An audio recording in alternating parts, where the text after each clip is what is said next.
চলে আসলাম ইনসাফ মুভির রিভিউ নিয়ে। আপনাদের অনেকের অনেক রিকোয়েস্ট ছিল, আপু ইনসাফ মুভিটা দেখে একটু রিভিউ দিবেন, আমরাও দেখতে যাব, রিভিউটা ভালো লাগবে। তো আমি তো অনেস্টলি রিভিউ নিয়ে আসলাম। প্রথমত আমি সিনেমাটা কেন দেখলাম, প্রথমত সঞ্জয় সামাদ্দারের জন্য ইনসাফ দেখা।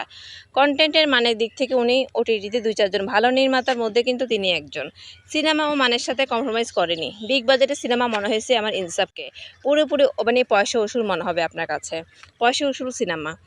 এমন সিনেমা ইন্ডাস্ট্রিতে দরকার। শাকিব খানের পরে শরীফুর রাজের সিনেমাটা থাকবে, এটা দর্শকে অনেকে আগেই বলেছেন, কয়েকজন দর্শকও বলেছে। এটা গল্পে সমাজের বাস্তবতা ও মানুষের অপরাধ প্রবণ মানসিকতা নানা দিক থেকে এসেছে, এই জিনিসগুলো তুলে ধরেছে।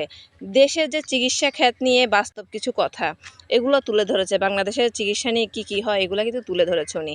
আপনারা দেখলে বুঝতে পারবেন যে দেশের বাংলাদেশের চিকিৎসা খাতে কত দুর্নীতি হয়। মোশাররফ করিমের চরিত্র মুখ থেকে বলিয়েছে নির্মাতা। মোশাররফ করিমের চরিত্রটা ছিল একদম জাঁকজমক। আপনারা দেখলে বুঝবেন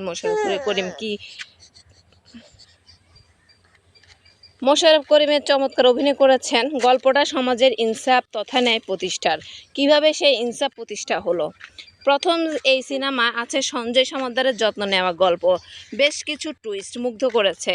সঞ্জয় সামদ্দারের কন্টেন্ট সমাজের নানা বিষয় নিয়ে গল্প থাকে এবং যথেষ্ট সাহসী গল্প বলেন, এবং সিনেমায় সাহসী গল্পই শুধু বলেনি, সাহসী নির্মাণও ছিল। এটা দুর্দান্ত ক্যামেরার কাজ, সিনেমাটোগ্রাফি, কালার গ্রেডিং এসব টপনচ ছিল। ফাইটিং রাখার মতো, রাজ সারিনের চমৎকার মজা পেয়েছি মিশাকে দেখে। মোশাররফ করিমের দাড়িটাও একটু ব্যাপেক্ষা লেগেছে, আলগাই মনে হয়েছে অনেস্টলি।